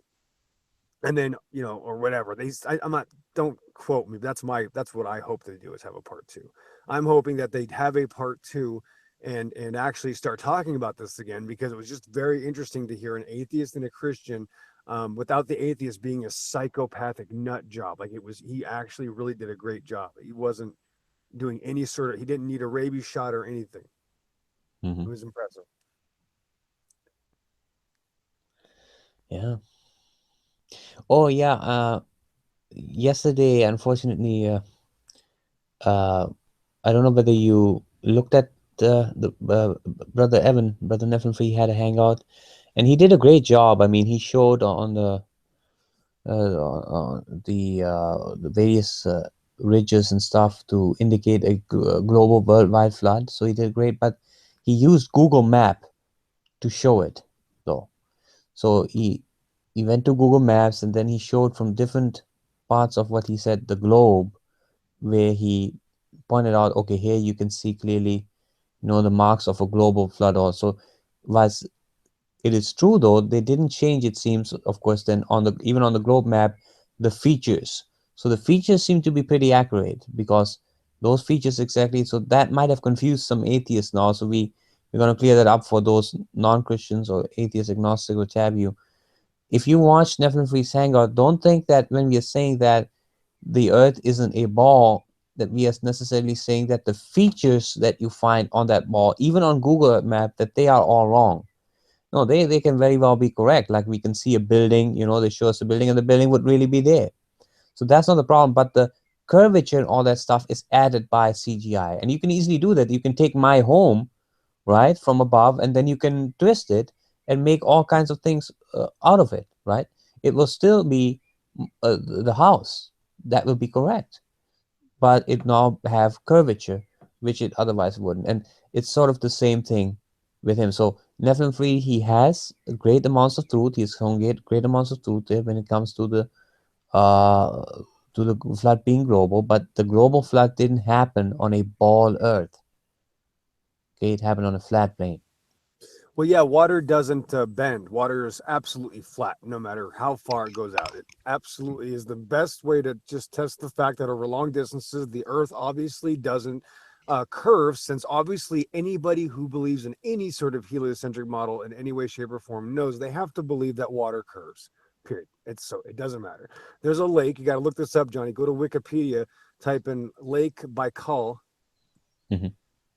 and then that realize that there's some literature, kind of read about it. I think it freezes. I think it's about 390 miles long and freezes flat. So you can basically it goes and you can measure, can you measure over so many miles or so many feet because there's an equation. It's real complicated. Zero plus zero plus zero times zero times zero is what they do over a distance to actually just see that this thing is absolutely probably the most flattest. When this thing freezes, it's the flattest thing in the world that we know of. It's like ridiculous, So look that up and realize that that's 395 miles long, and it's a lake, and it freezes. And it's absolutely just flat for as far as your eye can see. I mean, it's just that's what you are seeing. That's why it's the whole point of why this is such a big deal and why this erupted is because also this is actually just saying it now makes sense that we're seeing what we're seeing. So it's a form of zeticism, and that's why people are so obviously motivated by the What is subject. that? So What does satiricism stand for? What does that mean? well, it's I'm not sure where the term came from, but I think it basically believes what you're seeing. It's like some sort of idea that yes, what I see is true. So I think of it like as the way I look at it as far as I'm concerned, the way I personally feel, that's what Uh-huh. matters obviously, is that I think my vision is my religion. That's the way I put it. I see on the outside we have a. I don't know whether he's a brother in Christ or not, but he seems to be, because he talked about the flood, and this is what he says. You guys still talk to Nephilim Free? I haven't heard from him since FE hit me. Oh, since the flat Earth hit me. Well, no, I still consider Nephilim Free a good brother in Christ. I do talk to him. We have some strong disagreements, not just on the Earth shape. Now, mind you, he is a geocentricist. Nub. He is a geocentricist, meaning he does believe that the Earth is the center, just like some traditional Catholics still believe that the sun is the one that revolves around the Earth, but the Earth is a ball nonetheless. It is a ball shape, but it doesn't necessarily spin around its own axis to give a day and night cycle. He doesn't believe that. And of course, I have some other theological disagreements, like with the annihilationism versus eternality of hell and things like that. I'm not an annihilationist. He is. So those are some main differences, And and what's this that's guy's name, Johnny? Nubsaw. He's commenting on the outside. I don't know whether you've heard about him. Nubsaw. Is it like spelled like noob saw? Yeah, NUB space saw. That's funny. Nice. Okay. These kids and their internet names nowadays. Flooding is no. I think he's a flat earther as well now. He says flooding a spinning ball hurts my head. So right there, I'm thinking that he may be a Christian even, because he says it's foolish to say that the global flood happened on a ball. Try to imagine it raining and the floodgates opening up around the entire ball earth at the same time. Water going up, down, left, and right. Yeah. Yeah, I mean, he realizes the problem with having a global flood on a ball. So, yeah, I agree with that. I think when he says like, isn't there a part of the Bible? See, I'm always trying to figure this out. Where does it say it stretches out the waters? Like it's something to do with Genesis where it talks about like the waters being also like I know it says it stretches out the I don't know heavens at one stretching, point. but I know this much. It says there's water above the firmament. Right, I think that's a big key here because it also says somebody in I think it was an Arcane's Hangout. They were discussing the Bible and they were saying the ends of the earth it means the time or something, which I don't really care. But that was I kind of hope it does because I don't think there might be ends of the earth in a sense. I think that it might be an infinite plane of existence that goes on past your capacity to understand. It could be a No, water, I think they could be can be, water. because the reason Because it why says well, the reason I say this because it says it stands in the water. Like the earth is standing in the yeah, water. yeah, but the thing is still there has to be four corners and those would be the ends of it. I mean, that's where the dome, you would just run into the dome at I that think point. that doesn't mean that's where the water ends though. You see. Okay, let's say that that is even the case, but then where does I mean, there has to be, for there to be a dome, there has to be an end where one would bump into the covering of the dome, It if I'm it seeing doesn't wrong. mean the water's in though. It doesn't mean the water. The dome could be much. The dome is above us, not to Yeah, the. No one's proved that the dome is to the side. The dome is above us, not to the side. We don't know how far it goes out. yeah, we don't know how far, but at some point there would be an end, right? At some point we Well, would. oh, we don't know how the dome. We don't know how, if it's a total dome, if it's Mm, attached all the way down to the surface. I don't know. okay. We can't. We how do we know that? We've only seen that. We just know we can't go out of here. You Oh. know, we can't leave. But of course, I don't. We've never even been shown how far you can go past Mhm. the ring around where we're at. Like, how far does it go? Nobody knows. That's period. Nobody knows. That's as far as being taken seriously or trusted today. I haven't heard anybody giving a good argument for it. You know what I mean? But I think the waters might even continue past the land, past that even, Oh, right? past the land. Yeah, The that water, can be. That can the be. waters. So I'm thinking the waters might be really big. I think that's why the Bible is how important is waters are so relevant to so many different things. And I think it's an endless. I don't know. I don't know if it's endless either, but I Right. think it's what we don't know. So because it says it stretches them out or it moves them or it's standing in the waters. It's just really like it says water. I don't know. Yeah, the thing is, water is a very significant part. It even says in Genesis right there that the Spirit was hovering above. Doesn't even say that water was created. So water seems to be so significant, and although it is implied that that, of course, is created by God eventually as well, but even in Genesis, it doesn't say, and God created the waters. It just says already the Spirit was hovering over the waters, implying that water must have been the major substance on the earth. And that's opposite to what evolutionists say was there the case in the beginning. They say it's just a hot Exactly. molten ball. So it's There the you exact go. Right opposite. there. Yep. Yeah. It had to rain on the earth, for millions or billions of years. And then, eventually, water came about. But that is just, I mean, that's just ridiculous. It's always backwards, isn't it? It's always the opposite. See? Yeah. I think that's really I think you touched on that. That's interesting. Yeah. Above the water. And then it says that then the other part, the bottomless pit. I don't know. That's says bottomless. So bottomless pit. I mean, how far is that go? Wait, probably can't have a bottomless pit in a ball because bounce around, right? You're gonna go past the center of the ball, then you're gonna come up again. That's So not a then bottomless pit. you're gonna stay there, but that's gonna be the bottom. That's gonna be the bottommost part. So that's I it. know. If you think about it, you can't have a bottomless pit on a ball, though, on a floating ball. Yeah. None of it works. That's the point is that they have every single problem that exists for everybody's with the heliocentric model. And I think that makes it clear. That's why God doesn't allow for any excuses. He makes it very clear. God doesn't mess around. He makes his stuff clear and he makes it so that you have to be honest with yourself though. That's the trick. So if you're not honest with yourself, you're Mm. not gonna get it. Sorry. Yeah.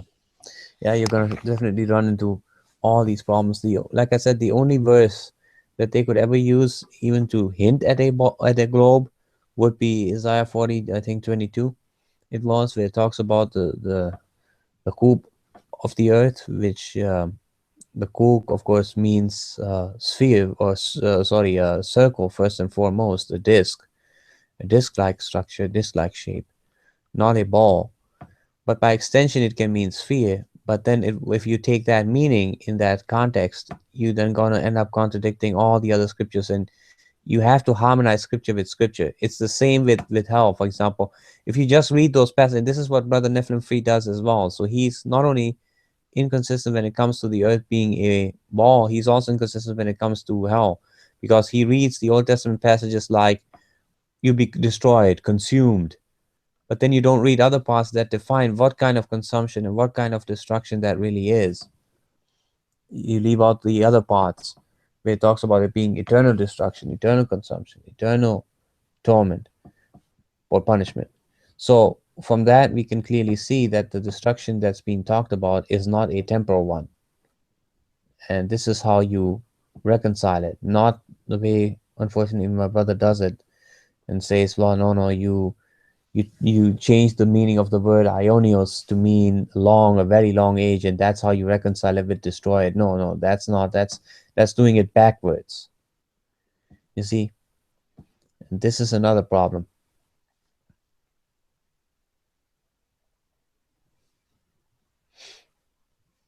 Well, that's interesting. There's a band called Ion Dissonance. Maybe that's a mockery of that fact. Ion dissonance. What was that? Or what does that stand for? Well, it sounds like it's a mockery. You know what I mean? It sounds like it's you're not maybe like you don't know about the ion or something. You know, Oh, okay, okay. No, Yeah, I yeah, ion means an age, and Ionios right, means an infinite and perpetual, continuous. right. So easy. Dissonance. So yeah, forever dissonance. Yeah, that makes sense. Perpetual. So it's forever dissonance. So that is relate. That's what I'm saying. That's what that means now. It's you just. That's what I was looking for. What is Okay, ion dissonance? Well, that's what ion dissonance. It's perpetual dissonance. So now, great. We just solved that problem. okay. Yeah, yeah. That's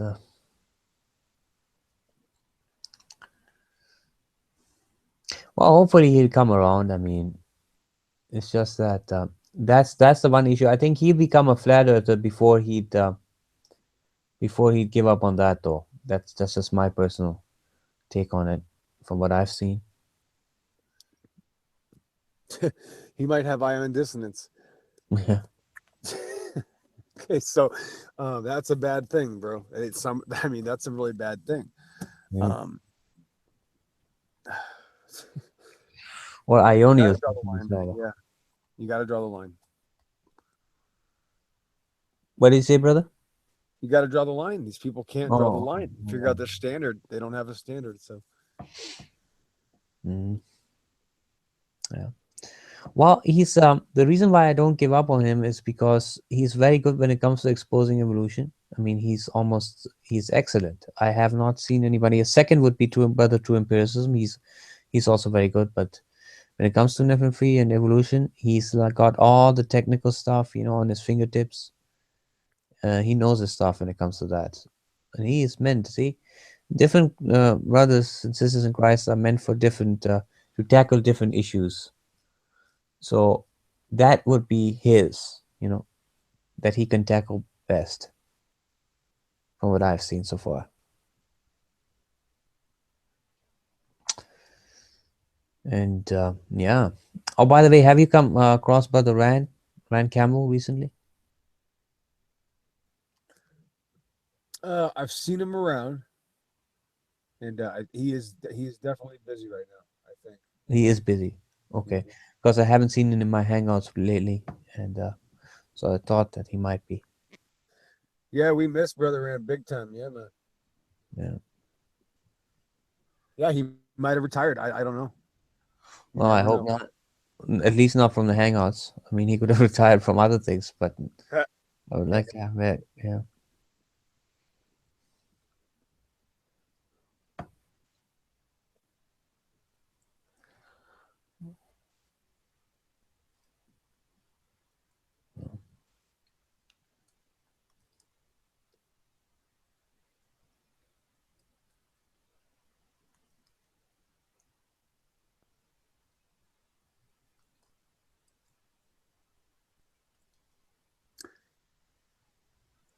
Well, that's materialism. I want to know if anybody can, you know, debunk that though, because let's just admit materialism is just a it's another form of supernaturalism. It's just another supernatural belief. Yeah. I think it's a complete, self-destructive way of thinking. Anyways, people don't realize how many great things can happen to you when you, especially just like when you stop worrying about like worldly things, or you might lose some worldly things to change your mind. I mean, like a lot of Christians will admit that they lost a lot of things. So Mm. you hear those stories all the time. Yeah. People put a lot of stock. I mean, in the material world, and that is of course an extreme. But then there's the other side, the flip side of that is to put a lot of stock in evil spirits. You know, that's the other extreme. People get involved in new age stuff. They homeopathy is one of them. They claim water has some spiritual memory. That's sounds pretty pagan to me as well. That's why Christians should avoid that. See, we don't have a problem with herbs. Herbs are very good and should be used for medicine. In fact, one should do a whole herbal a project. Christians should start a project to discover which kinds of herbs can cure what kind of diseases. And I believe we could have solved many, many worldwide diseases, be they viral or bacterial. It doesn't matter. I think there's a solution for each of those in those herbs. But when it comes to homeopathy and things like that, spiritualism, invoking the spirits, invoking the water spirit, invoking this and that, that is something that Christians should avoid at all costs as well, just as much as they should avoid, uh, at least that is, uh, as much as they would avoid the what is called mockingly allopathic medicine. I believe that's the right name for it. I mean, that's what it is, allopathy. It's chemical drugs. They, although they may seem to have a good and positive, or actually can have a positive in alleviating the symptoms, but they will cause a lot of side effects and they will not cure the real problem. The body has to either do that on its own or it has to be nourished with herbs to really effectively solve that problem in the body.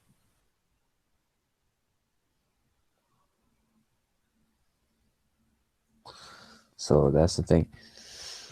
Now, of course, many Christians, if they don't have any other way, I would then suggest to take chemical, if they just have to take chemical drugs for a certain problem because there's just not enough research done on herbal medicine, then I would suggest go with by what other Christians who are true in the scriptures, who hold to the scriptures, who are sound in that, what they have personally experienced is the best drug effective for that. I would never trust anybody who is even an agnostic, let alone an atheist, who would say that, oh, this is the drug you've got to take. So this is the route that I would currently take for anybody who's suffering from some illness, or the symptoms are just so bad that there's no other option. That's when that exception can be made. But overall, I would say there needs to be, and I mean, we can have a whole hangout about this again. I think I don't know, did I already have one on that, on the plant issue? I think we talked about that a bit, but I'd like to bring that up sometime again.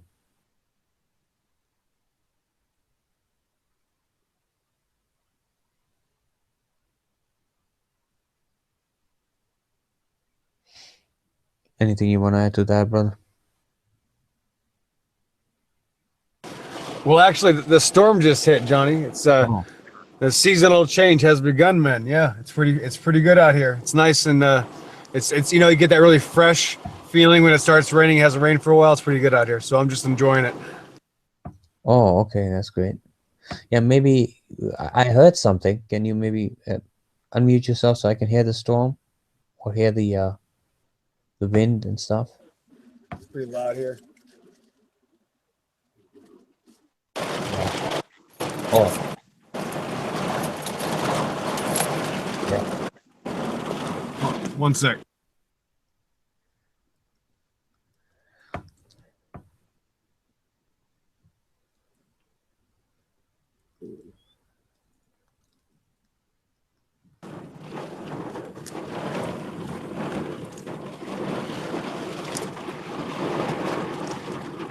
Yeah, there's lightning, but no thunder yet. But yeah, it's rolling right over us. Can you So, show, can you show around with the camera?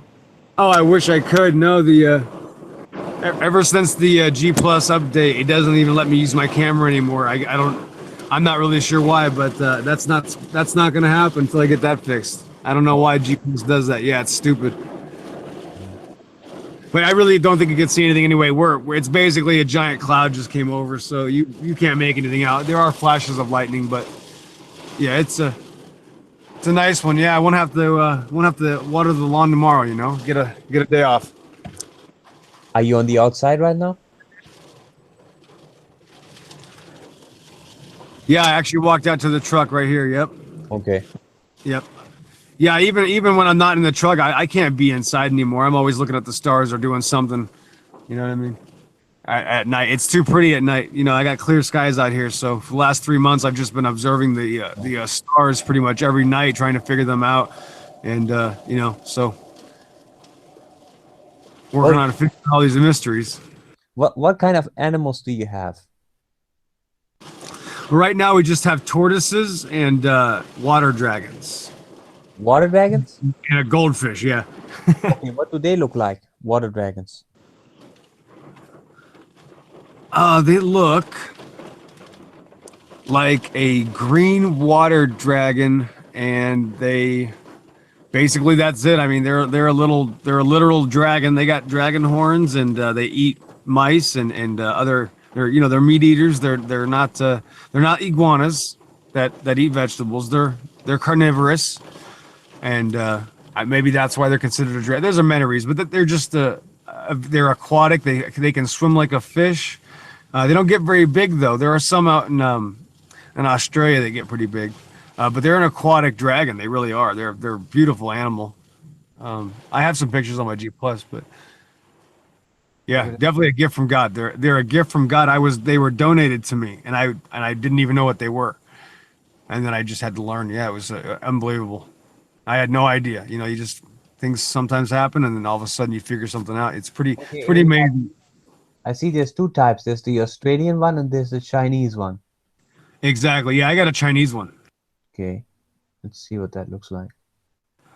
Oh, here it is. Yeah. And they might not be the prettiest dragon, but it's their personality. It's what they can do. They're absolutely athletic. They can jump off the ceiling and land and run. They can also swim like a fish and dive down to the bottom of a swimming pool and sit on the bottom of a swimming pool for like 20 minutes. They can hold their breath for 20 minutes. And they can also climb trees and hide in the top of trees. So they can go down to the bottom of a swimming pool and climb a tree. There's a lot of animals that cannot do that. No monkey can do that. I think the only thing that can do that is a big cat, you know, like a big a panther or tiger. Are the only other animals that can do something like that. They're literally one of the most phenomenal animals you could ever be around. Just being around them for about 2 years now has been absolutely So, informative. It's so many different studies that what you learn from these animals. It's crazy. do you see the pictures here that I'm showing? Yeah, man, looking good. There you go. There's these ones look kind of small, but if you should find a male or a adult female or something, they got some nice crest. You can see the spikes right there.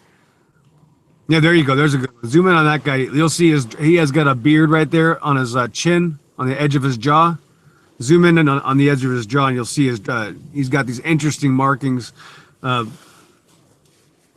But yeah, they're real pretty. As far as the color, I think they have a beautiful green when they reshed, and you can see they got spines, so they got dermal frills.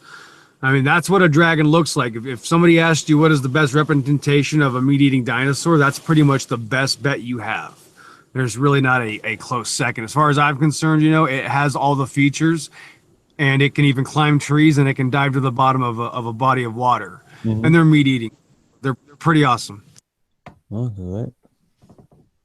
Yeah. Yeah, looks great. I mean, so do they allow them? Can one pet them? Oh yeah, I pick up my girl all the time. Yep. Oh yeah, they can sit on your shoulder. They can walk around you. They can run around your house. They're part of the family. That's our girl. She's part of our family, you know. So we can't help it. We take her out and she does what she wants. She goes out in the backyard. People don't realize you can actually domesticate these animals. They don't understand. They actually are very domesticatable. Mm-hmm. Yeah, originally I believe God made the animals for men. So the humans are supposed to be able to domesticate any animal given the right technique.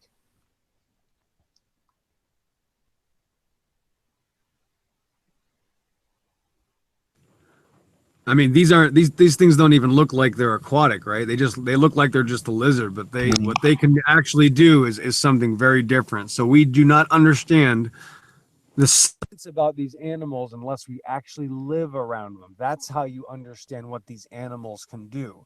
All the things they tell you about as far as, you know, these pseudo dinosaur books about all these lies are completely wrong, and that's not how known reptiles work and operate. They don't know that we already have animals that can tell us how they live, because they're not all of them were killed off. You know what I mean? So it's such a massive deception, Johnny. It's all tied. So even animals, the entire study of animals has been stolen from us by these psychopaths that have to have. And just because we have a cladistics sheet and different ways to explain their similarities, has nothing to do with hereditary relation. Then they use these things that have nothing to do with relation and say, see, they're related now. So yeah, it's really perverted how far they take it. So it offends me because I own the animals. No one's going to tell me. This is how psychotic think of this. They say, no, a dinosaur is a bird. Okay, dinosaur is a bird now. So that's when you've known they've lost it. If they believe that, then it's too late. Can't help that person. So the other scam is how they tell you about how they predict that these animals that these things weren't cold-blooded because they had like thermal regulators. Well, that's what a reptile is. That's what cold-blooded is. It still has thermal regulators, but they don't operate the same way a warm-blooded animal. A warm-blooded animal has to stay at a very consistent temperature. That's why a warm-blooded animal gets cold, because they really need to keep their body temperature up high. A cold-blooded animal doesn't, but that doesn't mean he has thermal regulators or inhibitors. He does. They have charges in their system that warm up their blood, Johnny. It's actually much stronger than humans. So it's a big misconception to what cold-blooded means. People don't even know what cold-blooded means. There are systems in the reptiles that actually warm the blood, though. The only Okay. reason cold-blooded called cold-blooded for a different reason. It doesn't mean their blood's cold. They don't have an ability to warm up their blood. Hell no. They can live through. If you don't have the ability to warm your blood up, and something, unless you're going to freeze like a frog, which is a completely different system, you have to be able to stay at a certain temperature. Even reptiles do. You can't freeze a reptile; it's going to die. Okay, a tortoise cannot do that. These dragons cannot do that. They have to be thermally regulated. Especially the lizards are more sensitive, but there are some tortoises that can be in freezing weather overnight because they have thermoregulators inside of them, and so they won't die. So it's not what people think. They don't have any clue of what they're talking about when it comes to these animals. They've lied to us about all. Mm, yeah. Well, something just came to mind. I don't know whether you've heard about this, but in Muhammad, the quote unquote prophet of Islam, said that once that the lizard is the animal. If you kill a lizard, you get more reward than even killing a Christian or a Jew. I don't know. I think it's like killing the equivalent of 10 Christians or 10 Jews to kill one lizard. And that's why in Pakistan, I remember still with my uncle, he used to always shoot the lizards on the wall every single time they came near. Wow, you know what that came from? Wow, that is because they learned through centuries of dragons causing havoc, that they would learned and taught their cultures, many cultures, and that was just many passed down to generations of making sure that we got rid of the dragons to save us, to make sure that we were safer, because they were like Mm. pests. They Mm. used to be pests, and they were much worse, and sometimes they'd kill you or your family or your livestock or destroy your property because they're very big. So that is another passed down legend because of the destructiveness of Ah, yeah. God's oppressive creatures. So that's they're afraid of the dragons, so they still kill the reptiles. That's Mm. why that exists, because all dragons are reptiles. That's period. Rule of thumb. It's not an amphibian. It's not a bird. All dragons are reptiles. All dinosaurs are reptiles. That's it. Period. And that's why they still kill. There's 10,000 species of reptiles today. So there's 10,000. We talk about 20 or 30 dinosaurs. That's not a lot. There's 10,000 species of reptiles that live today. We know 30 different, 40 maybe different generic species or kinds or families of these ancient dragons, very Yeah. little. That's not a big number. We have 10,000 today, and they're very, very intricate. There's more than the mammals. There's a lot of different reptiles. Look at You know, I mean, just these basilisks, or I mean, look at the snakes. You got what, hundreds of different types of snakes alone. How many different snakes are there? It's just they're all their same family too, and they all live in their different regions, and they all have to be already indigenous to a sense that they can survive or they're going to die. They all have their different methods. Like out here in the desert, they're all poisonous. Most of them are poisonous out here. They're not constrictors like the giant anaconda, and you got these boas and pythons. They're all constrictors. Out here, they have diamondback rattlesnakes and vipers. Yeah, out in the desert. So we got our own vipers out here. Then there's vipers in Africa. I mean, they're all. It's just so the vipers might be breedable, but that's as far as it goes. But 10,000 different species of reptiles, and people have no idea what they're talking about. They think they know about dinosaurs, and you don't even know how the reptiles here work. What about these? What about that gliding lizard that the guy found? Remember, he opens the wings on the lizard glider. Have you seen that reptile? There's a gliding lizard that's alive now today. So people don't know this. Yeah. And what about the crocodiles, the caiman, the alligator? They got how many different? We got that family. I mean, that's it. Just the different sorts of the chameleon. The gecko. I mean, it's just there's so many different types. It's not like horse kind and dog kind. There's literally thousands of different families of these animals. We don't know them. Nobody knows what they're talking about. They all pretend they got it all figured out. You had a couple of guys like Steve Irwin did a good job. He was an expert, but he was a naturalist, so it got tough, and he died. I remember when that guy died. I used to love that guy when I was younger. Steve Irwin was brilliant. If you ever get a chance to watch that guy, Jimmy, he taught a lot of people stuff out in Australia. Oh yeah, he died because he was attacked by a stingray, I think. Yeah, I guess. Shit. I guess I gotta believe him sometimes. Huh? I guess whatever. Yeah. We don't see that anymore. I just don't see anybody giving any care. Like nobody cares about that stuff anymore. You know what I mean? People just want to watch like heroes on TV and stuff. Like that was that's probably why we stopped watching TV, because it wasn't that about 7 years ago or something. That had to be a while ago. Mm. That's about the time when I stopped watching TV. Not that like I love the guy, but I really just we stopped watching TV about that same time. And I think that was a different era. I think when he died, you knew that was kind of like, well, that was the last of that kind of person, that was doing those things. That he had got characters like that for a long time, but such a mindset difference now. And people just want to watch garbage and just fill their mind with so many stupid things and have apps to worry about, or just stupid, things that just aren't important, or they got to watch a TV show with their family. Oh, it's just one TV show.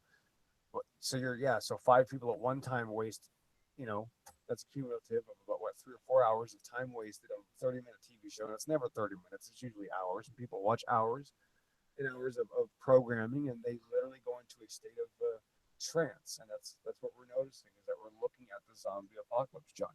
And it's going to get worse because of look at these just people on G plus, and they're supposed to be the intelligent ones who are able to, you know, function well enough to that they think they're going to come on here and obviously tell us how they have it all figured out, which of course everybody does. Um, that's what atheists do, and when they do that, they're basically trying to get in the way of the reality. They're saying no, TV is good, and it's okay that our entire lives have been based on a pseudo world, and you got to be like these guys that these Star Wars fans, the Star Trek fans, these angry atheists, these antagonistic ones that always have to troll. The Johnny Fives, if you will. There's a lot of Yeah.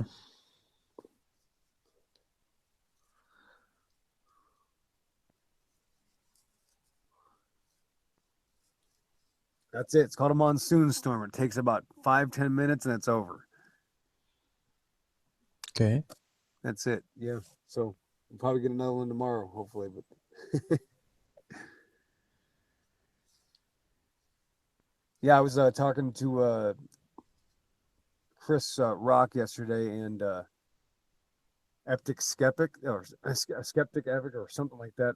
Epic Skeptic or something. Event Skeptic. That's what it is. And these two, and I think his name was Ron. Yeah, Ron or Ronald. Yeah. Anyway, and we were basically arguing for 3 hours, and we're three flat Earth Christians. Mm-hmm. There's like three Christians, three flat earthers. Obviously, we've got this figured out, but we are arguing about everything else. We're arguing about the sun and the moon the entire time. I couldn't believe it. I was like, I thought we had this nailed down. I look at this. I said, okay, guys, my only claim is, the only claim I'm trying to make is that what I'm seeing is what I'm believing. I'm believing what I'm seeing. That's it. I'm Mm-hmm. not trying to say anything else. I've cut off everything else. My vision is my religion. I've changed my mind. When it comes to my world, I believe what I see, and if it's in front of me, there it is. That's all I'm claiming. And it's hard to get people to even flat earthers don't want to take that leap and say no.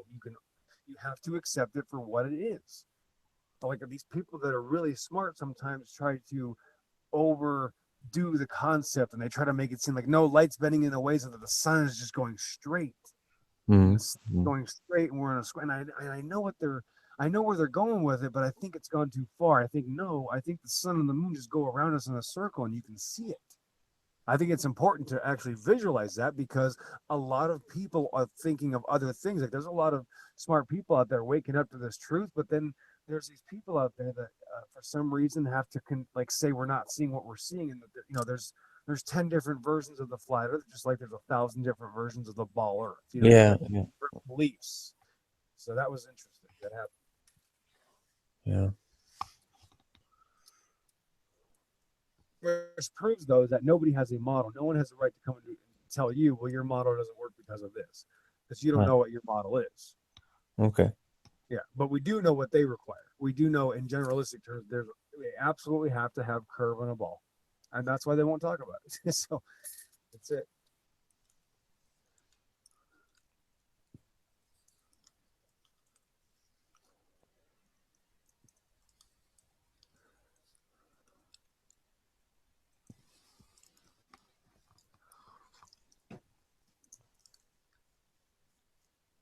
Yeah.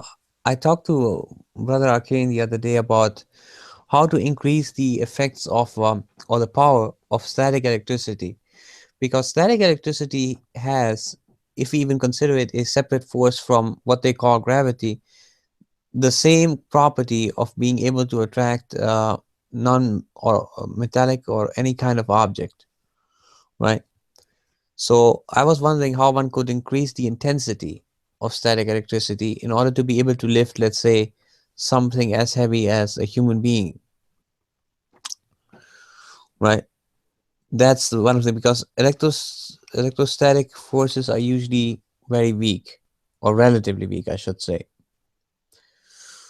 But you see the water tap experiment, right? Where somebody rubbed the and he our brother Arcane also did it. He rubbed the comb on his hair, and then he put it next to a stream of water dropping from the faucet, coming from the faucet, and we can see that it pulls the water towards itself.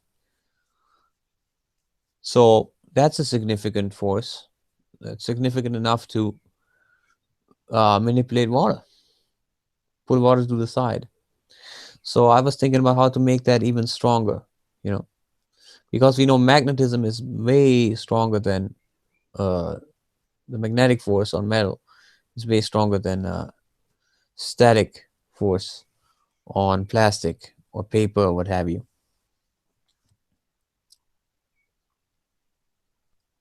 Yeah, that was interesting. What was the comb made out of? It looked really funny, like how it literally just bends that Nylon, I drastically. And think. yeah, Nylon. Nylon gives a lot of static. yep,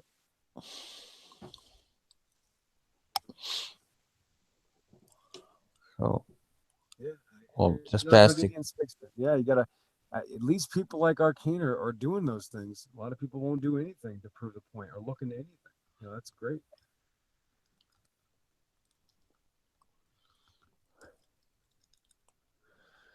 So,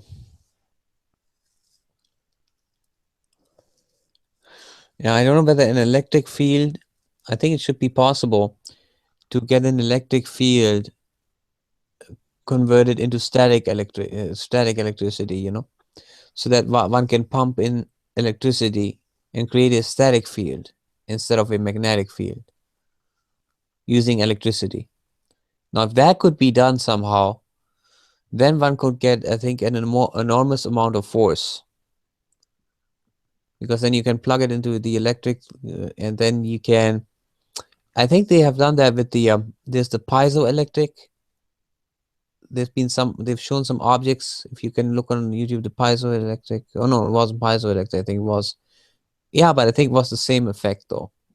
So they put it, and that thing could float or fly. It's like a almost like it looks like a UFO. It's through electrical charge that that thing flies.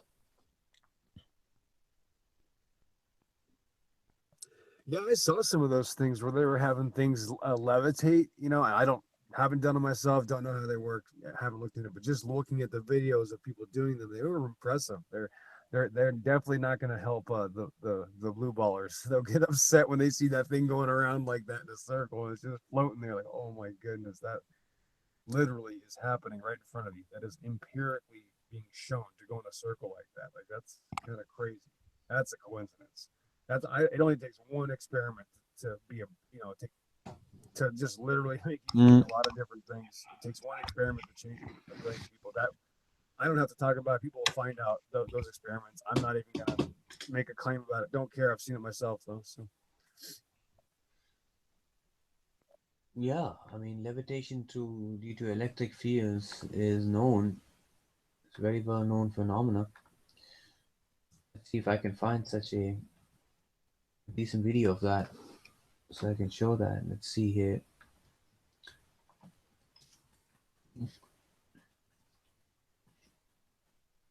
Yes, I can.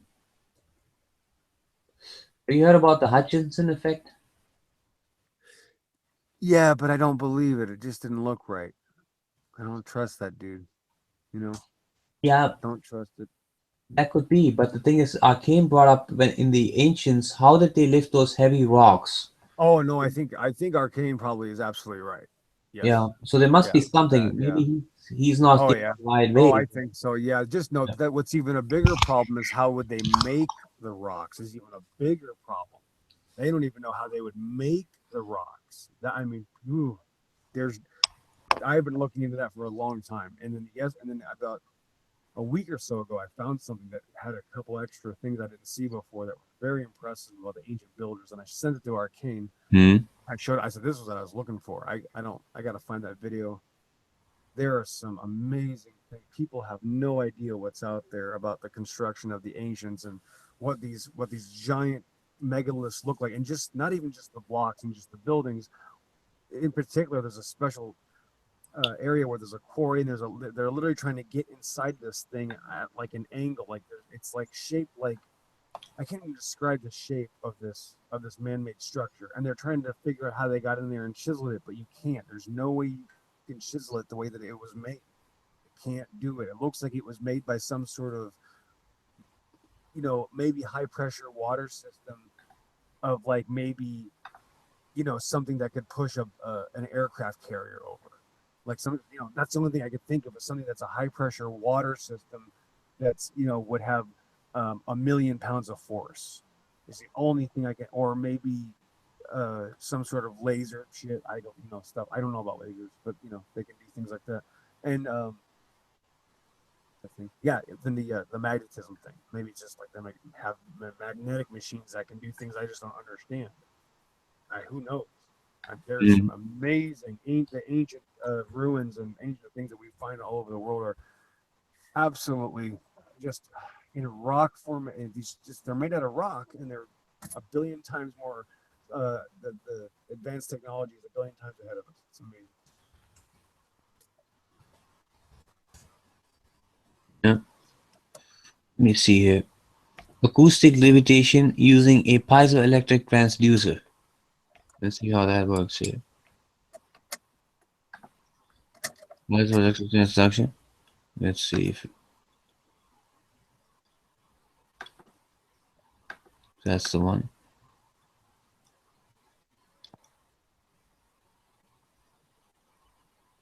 Okay, here, this is a good one. Let's take a look at this.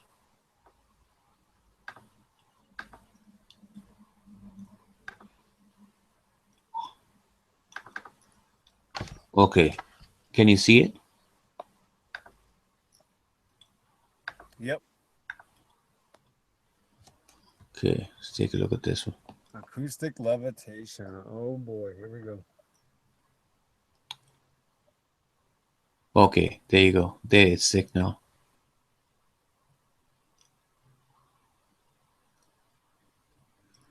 See? Now, of course, this is a very small force, but you can still see it works very well.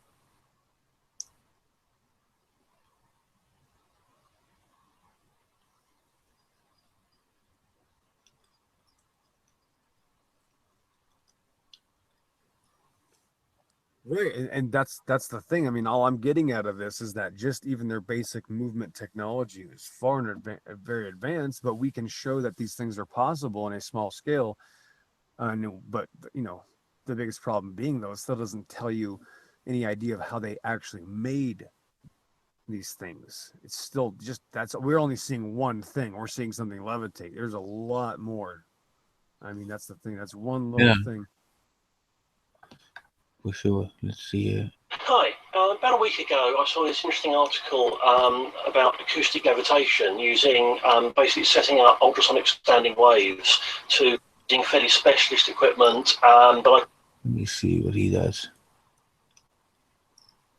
and I'm just driving it with a N-channel MOSFET and a 555 timer. So I'm just literally sticking a square wave into the gate and just switching one of the formerly secondary coils, the actual one that was used for 12 volts, with the common connectors up to positive. I'll put a schematic of this on my website, but it's extremely simple. I originally did some tests of the function. No, let me go a bit forward where he does that experiment. Set up, although you can do it with individual balls, they just go all over the place. So I just made this simple sort of abacus probe. It's just a few balls. I melted a hole through the middle with a fine wire and soldering iron, just so they'll stay in one place. And if you just sort of wave this in the around the middle and then just very slowly move the plate around, you'll suddenly see that they'll start moving or get wiggling around of their own accord once the plate's at a certain distance. Just crank the power a bit.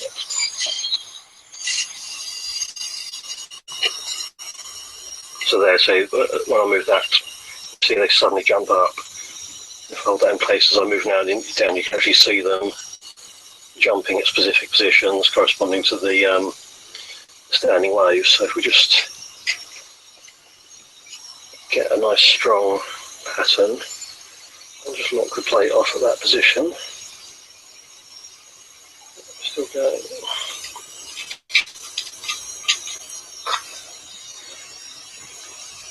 So you can see quite a lot of, so they're sort of jumping there. There's quite a strong attraction there. So if we just lock the plate off at that position. One problem with these polystyrene balls is they are obviously extremely static. I found if you put them in a little anti-static box and sort of shake them around a bit, that seems to be quite good at discharging them. The other thing is whatever you use to put them in this area, you don't want it, even a pair of tweezers can actually affect the airflow. So I've come up with just this simple, which is a piece of wire with a loop on the end. You can sort of use a little spoon to pick them up.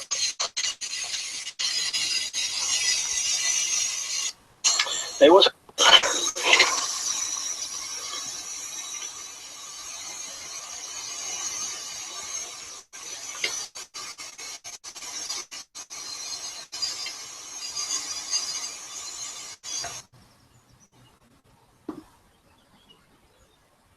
Wait, let's look another one. Let me speed this up a bit. Some people say there's no way they could have moved them. That's crazy.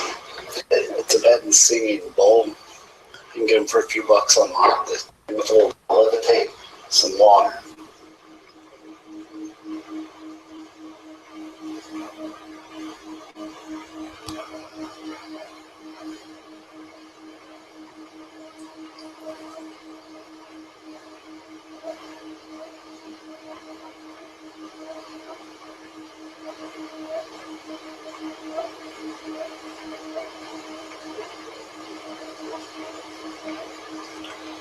Well, it's probably, oh, that's some pretty decent amount of static electricity there.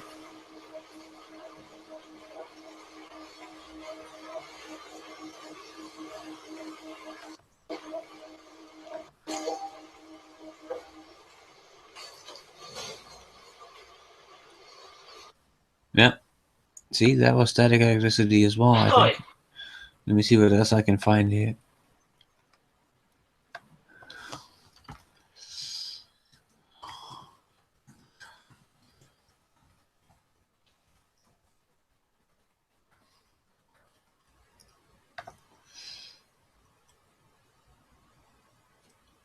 Okay.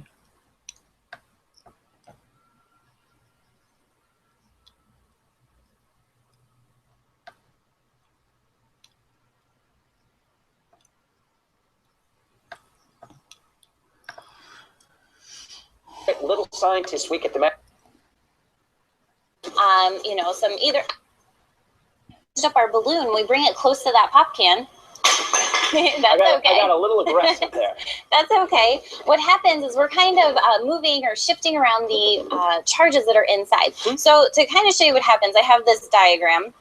Now you can see my positive and my negative charge move toward my balloon, and so I'm going to pull the yellow ones, and I want you to shift the orange ones to your side. Okay. Because do I need to recharge Nope, this? nope. We're just going to push them. Okay. All right. So what's happening? All kinds of things over here. Our opposites kind of align to one side. Okay. Now, you say that we have all of these other charges on the other side, so they should be like pushing the opposite way, right? Right. But these are just a little bit closer, so that means that that charge or that force is just a little bit stronger, so it pulls it, and that's how we move that balloon. Okay, Gotcha. so we're done with balloons. Get those out of here. Now we can do the same thing with a fun fly stick. All right, now this has batteries in it, so when you hit that button on the handle, what's going to happen is it's going to start to build up a charge inside the wand. Okay, and then we can actually transfer that charge to. So what is going on? I can hear the little humming. You can hear it moving. There's actually like a small wheel in there, and it's running, and it kind of skips a beat, and that throws an extra charge up into the wand. Gotcha. Okay, so we're letting those build up, and then I've got these neutrally charged small conductive pieces of plastic. Okay, so when I drop this, I'm going to let it hit my wand to transfer that charge, and then remember, opposites attract and like things repel. So since that has the same charge, it wants to push it away. All right. You want to try? Yes, I do. Okay, so go ahead. I'm going to drop that down. Oh, there you go. And you can see that kind of like spreads out and makes that really big shape. And that's because all of those branches have the same charge now. So they want to push away from each other as much as possible. Okay, and we actually sell fun fly sticks in our store. So if you need something for a snow day, you can actually order them from us. They're only $20, and if you call today, you can actually get it shipped to you for only an additional $5. How about that? Yeah. Boy, I tell you what, this could entertain the kids for quite some time. Yeah, and it kind of levitates there because the force of gravity is pulling it down, and our charges are trying to counterbalance that. So as it tries to push away from your static. Notice something. Okay. Yeah. Oh, I had to mention. I think it's Sean G in the Hangout. I'm pretty sure he was trolling you earlier. It's normal, and it's actually good. It's definitely a good thing because you wouldn't want someone like that on your team. But yeah, he was actually in that Hangout also with Arcane, the one I was talking about earlier, the one that he did 4 months ago, and man, he was trembling to death. Like he was absolutely shocked out of his mind, and he knew he couldn't say anything to discuss the topic with Arcane. Honestly, he could not even mention one single reason how the Earth is a ball, and he was absolutely trembling. And this was like Arcane's one of his very first hangouts that he did on this subject, if not maybe the first. I don't know. It sounded like everybody was just like getting ready for a whole, like, it's pretty interesting hangout that he had. It's a must. It's a must for the entire family. I think it's called Man Up Mondays or something like that. I guess I'm dyslexic. Hold on one second. I'm gonna figure out the title right now. Hold on one second.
Oh no, Johnny, you got dead air.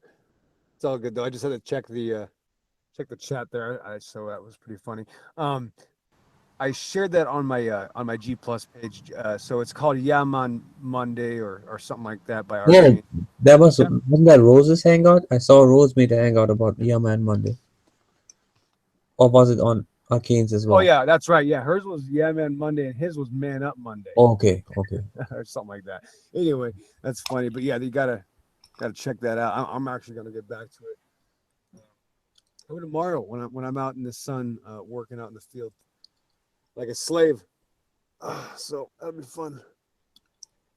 Come on. So I'm gonna head out though, Johnny. So I definitely went past my bedtime. So Okay. hit you up tomorrow, brother. Thank you and God bless Yeah, you, man. it's good to have been with you, brother. Thank you. And Yeah. yeah, hopefully see you again. God bless. Take care, brother. Thanks a lot, man. I'll see you guys. Thank you.